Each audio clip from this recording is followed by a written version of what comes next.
पिछले वीडियो में हमने पढ़े थे जो रे डायग्राम बनाने के टाइम जो 3 रूल जो हमारे बेसिक रूल हैं यूज़ होते हैं वो हमने कवर किए थे और उनके जो डायग्राम थे वो भी हमने अच्छी तरीके से देखे थे और हमने आपको समझाया भी था वो। लेकिन आज इस वीडियो में हम कॉनकेव मिरर के इमेज फॉर्मेशन वाले डायग्राम देखने वाले हैं और आपको समझाएंगे भी अच्छी तरीके से और आपको बिल्कुल भी डाउट नहीं रहेगा और आप हमेशा याद रखेंगे उनको। वीडियो शुरू करने से पहले अगर आप हमारे चैनल पर पहली बार आए या अगर आपने अभी तक सब्सक्राइब नहीं किया है तो सब्सक्राइब ज़रूर कर दें, क्योंकि आप हमारे चैनल से साइंस का फुल कोर्स पढ़ पाएंगे। आज का वीडियो स्टार्ट करते हैं बिना देरी किए। आज हम पढ़ेंगे image formation bye concave mirror. ठीक है। फिगर 10.7 इलस्ट्रेट द रे diagram for the formation of image by concave mirror for various position of the object. उसमें ऑब्जेक्ट की पोजीशन है वो वेरी करेंगे हम, यानी उसको चेंज करेंगे अलग अलग पोजीशन पर प्लेस करके। तो उसमें हम देखेंगे कि जो हमारी इमेज है वो कहाँ मिल रही है और किस नेचर में मिल रही है। देखते हैं। सबसे पहला हमारा जो केस है वो है ऑब्जेक्ट को हम इन्फिनिटी पे रखेंगे। इन्फिनिटी का मतलब क्या है? इन्फिनिटी का मतलब क्या है? कोई फाइनाइट पॉइंट नहीं है जिसका हमें पता नहीं है। इन्फिनिटी पर रखा हुआ है तो वहाँ से जो रे आएगी वो पैरेलल आएगी प्रिंसिपल एक्सिस के। और अभी पिछले वीडियो में आपने पढ़ा था कि जब भी पैरेलल आती है तो कहाँ से आती है? फोकस से जाती है। ठीक है। अब हमें एक रे और चाहिए, जब भी तो हमें इमेज मिलेगी, ये भी मैंने आपको बताया था। तो दूसरी रे हम यहाँ से पैरेलल लेके आएंगे। ठीक है। तो वो कहाँ से जाएगी? वो भी फोकस से। तो दोनों जो रे हैं वो यहाँ पर इंटरसेक्ट करेंगे कुछ। वहीं होगी हमारी इमेज। ठीक है। इमेज का नेचर क्या है? इमेज जो है वो है हमारी रियल, क्योंकि सचमुच में इंटरसेक्ट करेंगे। रियल है तो उसके साथ क्या है? इन्वर्टेड, यानी उल्टी है। ठीक है। और छोटी है कि बड़ी? इमेज हमारी वो बिल्कुल पॉइंट साइज है और ऑब्जेक्ट बहुत बड़ा है।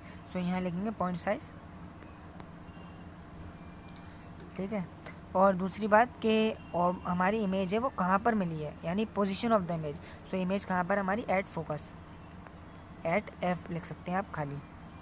दूसरा जो केस है वो देखते हैं कि ऑब्जेक्ट को अब हम रखेंगे बियॉन्ड सी, यानी सी के पीछे रखने वाले ऑब्जेक्ट को। तो देखते हैं इमेज कहाँ मिलेगी। ऑब्जेक्ट यहाँ रखा है तो रे जो कुछ आएगी वो पैरेलल आएगी प्रिंसिपल एक्सिस के। तो वो कहाँ से जाएगी? वो फोकस से जाएगी। ठीक है। तो मैं ये सब आपको पढ़ा चुका हूँ, इसलिए मैं आपको जल्दी जल्दी समझा रहा हूँ ताकि आपका टाइम वेस्ट नहीं हो और आपको ये जो डायग्राम दिए हो किताब में उससे और आपको अच्छी तरीके से समझ में आ जाए। तो ये जो पैरेलल आएगी वो फोकस से होकर जाएगी। दूसरी रे हम कहाँ से निकालते हैं? दूसरी जो रे जो है वो हम निकालते हैं फोकस से। ठीक है। तो फोकस से जब हम रे निकालेंगे तो वो क्या होगी? तो वो पैरेलल बन जाएगी। ठीक है। ये तो आपने पढ़ा था कि जब हम फोकस से रे निकालते हैं तो वो पैरेलल हो जाती है। तो इसकी जो पोजीशन है इमेज की वो कुछ यहाँ पर मिलेगी। इमेज की पोजीशन यहाँ मिलेगी। और इमेज कैसी होगी? इमेज जो होगी वो हमारी रियल होगी, क्योंकि सचमुच में रे इंटरसेक्ट करेंगे। रियल होगी तो इन्वर्टेड होगी। और साइज जो होगा वो ऑब्जेक्ट ये है और इमेज ये है, तो इमेज का साइज होगा वो डिमिनिश होगा, यानी छोटा। ठीक है। और दूसरी बात, पोजीशन का है इमेज की, तो इमेज की पोजीशन का है between C and F, centre of curvature और फोकस के बीच में। अगला वाला देखते हैं। अगला वाला जो हमारा पोजीशन है उसमें हम ऑब्जेक्ट को रखेंगे सी पर, यानी ऑब्जेक्ट जो रखा होगा हमारा वो एट सी पर रखा होगा। तो ऑब्जेक्ट को हमने एट सी पर रखा तो उसकी जो रे आएगी वो पैरेलल आएगी और पैरेलल होने के बाद वो फोकस से जाएगी। ठीक है। तो हमें एक रे और चाहिए। एक रे हम निकालते हैं फोकस से। फोकस से हम निकालते हैं तो वो पैरेलल हो जाती है। तो इमेज जो बनेगी वो हमारी यहाँ बनेगी। ठीक है। अब इसमें क्या होगा? जो हमारी इमेज है इसमें क्या होगा? जो हमारी इमेज है वो तो रियल होने वाली है और रियल है तो इन्वर्टेड है। ठीक है। अब पोजीशन क्या है इमेज की? इमेज की पोजीशन है एट सी। ठीक है। सी पर ऑब्जेक्ट है और हमारी इमेज भी सी पर बनेगी जब हम ऑब्जेक्ट को सी पर रखेंगे। और साइज़ क्या होगा इमेज का? यानी ऑब्जेक्ट के बिल्कुल सेम साइज़ होगा, तो यहाँ लिखेंगे हम सेम साइज़। ठीक है। और अगला वाला जो केस है हमारा वो है कि ऑब्जेक्ट को जब हम रखेंगे आपका between C and F. Object को अब हम बिटवीन सी एंड एफ रखेंगे, क्योंकि सी पर रख चुके हैं, अब इनके बीच में लेकर आएंगे। तो ऑब्जेक्ट को हमने बिटवीन सी एंड एफ रखा तो जो रे आएगी वो पैरेलल आएगी प्रिंसिपल एक्सिस के। ठीक है। तो वो फोकस से पास करेगी है। तो दूसरी रे हम कहाँ से निकालेंगे? दूसरी रे हम निकालेंगे फोकस से, और वो कुछ इस तरीके से यहाँ पर आने के बाद इंटरसेक्ट करेगी। ठीक है। इस जो सो इस डायग्राम में जो दिया हुआ है उसमें जो रे निकाली है उन्होंने वो सेंटर ऑफ कर्वेचर से निकाली है, वो भी ठीक है। अगर आप फोकस से निकालते तो वो भी ठीक होता आपका, क्योंकि हमें इमेज बनाने के लिए तो 2 रे चाहिए। तो आप सेंटर ऑफ कर्वेचर से भी निकाल सकते हैं, फोकस से भी निकाल सकते हैं। तो इसमें सेंटर ऑफ कर्वेचर से दी है, तो पॉइंट जो हम इंटरसेक्ट करेंगे रे वो यहाँ पर करेंगी, और अगर आप फोकस से निकालेंगे तो अभी वो कुछ यहाँ पर करेंगी। ठीक है, तो बात एक ही है। इमेज कहाँ बनेगी हमारी? बियॉन्ड सी, यानी सी के पीछे बनेगी, बियॉन्ड सी। पोजीशन क्या है और इसका साइज़ क्या है? साइज़ होगा एनलार्ज, क्योंकि ऑब्जेक्ट से बहुत बड़ी बनेगी।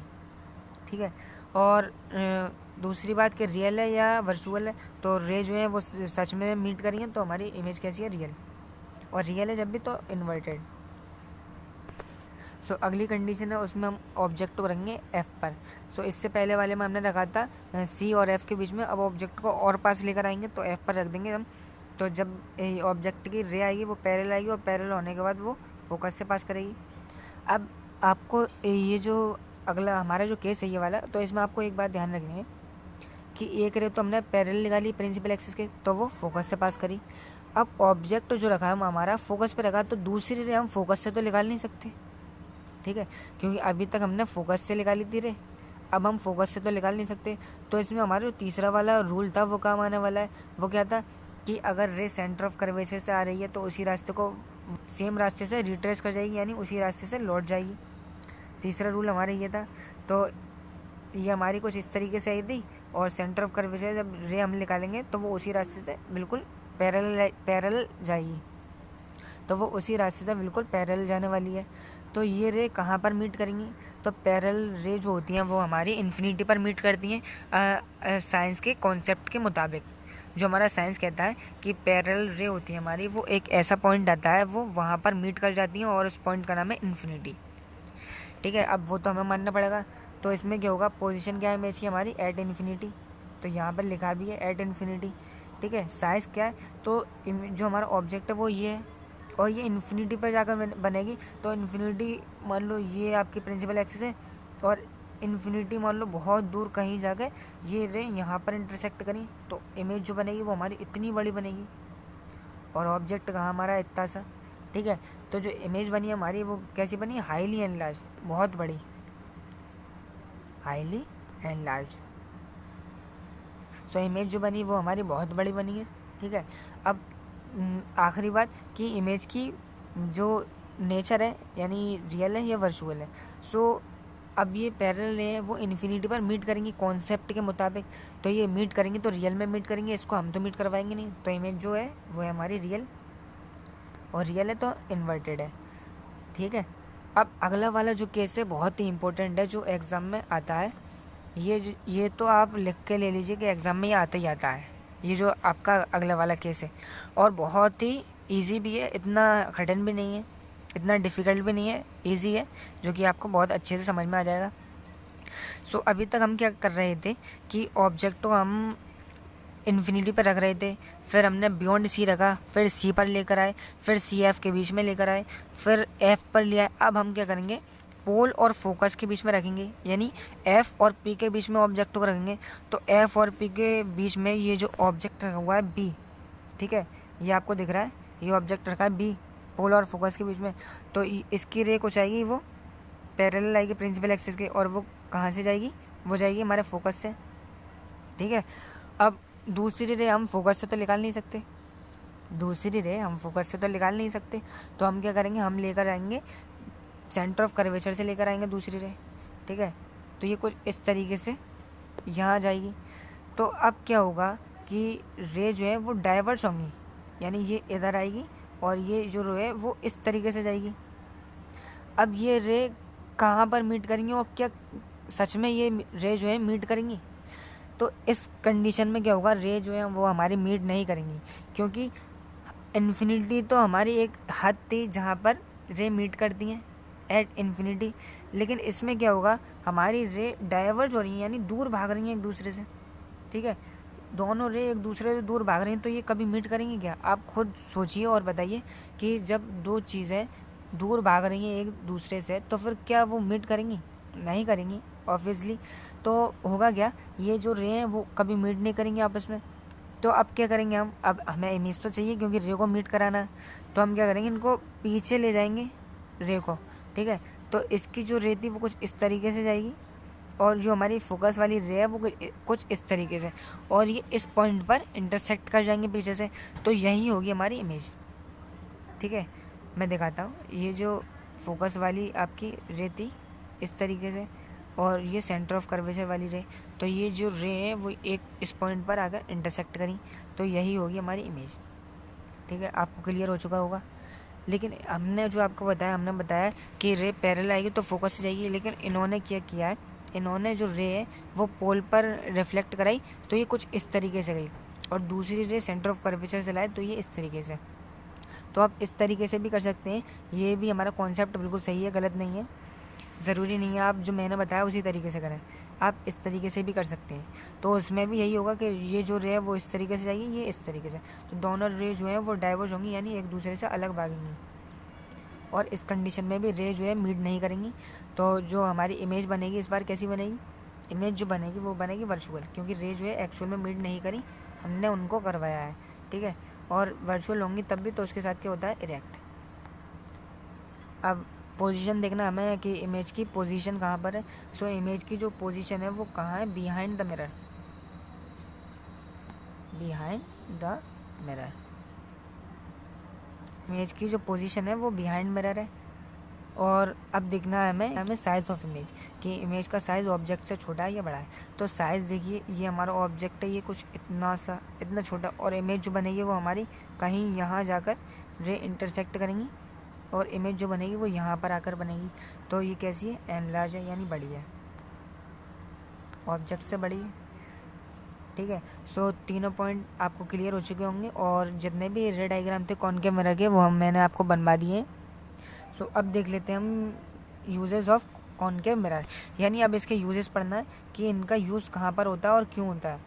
सो concave mirror commonly use in torch. So concave mirror का यूज़ हम टॉर्च में करते हैं, और सर्च लाइट में करते हैं, एंड व्हीकल हेडलाइट में करते हैं, to get powerful parallel beam of light, जो कि हमें एक पावरफुल बीम देती है, पैरेलल रे की, रे ऑफ लाइट की पावरफुल बीम देती है। बीम का मतलब जो होता है एक बंडल ऑफ रे, यानी बहुत सारी रे का एक बंडल, ठीक है। तो पैरेलल रे बीम का मतलब यही है कि उसमें बहुत सारी रे एक ही बंडल में आती हैं, जो कि हमें देखने में मदद करती हैं रात के time. So they are often use in shaving mirror to see larger image of the face. इसका यूज़ जो है हम शेविंग में भी करते हैं, यानी जो बार्बर होते हैं, बार्बर शॉप, उनमें इसका यूज़ किया जाता है, क्योंकि जो हमारा फेस है वो लार्जर यानी बड़ा दिखे। The dentist use concave mirror to see large image of the teeth patient. So dentist भी इसका यूज़ करते हैं, जो दांत ठीक करते हैं, डॉक्टर होते हैं हमारे, तो वो भी इसका यूज़ करते हैं, क्योंकि जो पेशेंट का टीथ की इमेज है वो हमें लार्ज यानी बड़ी दिखाई दे। Large concave mirror are use to concentrate sunlight to produce heat in solar furnace. So furnace का मतलब जो होता है वो होता है भट्टी।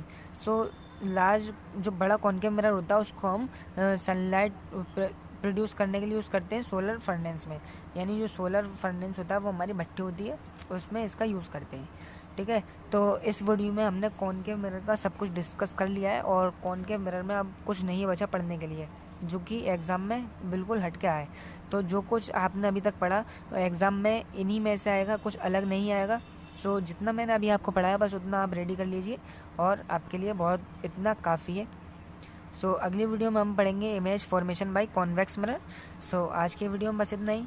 वीडियो अगर पसंद आए तो इसको लाइक करें, चैनल को सब्सक्राइब करना ना भूलें, और वीडियो को अपने दोस्तों के साथ भी शेयर करें, क्योंकि वो भी इस फ्री एजुकेशन का फ़ायदा उठा पाएँ।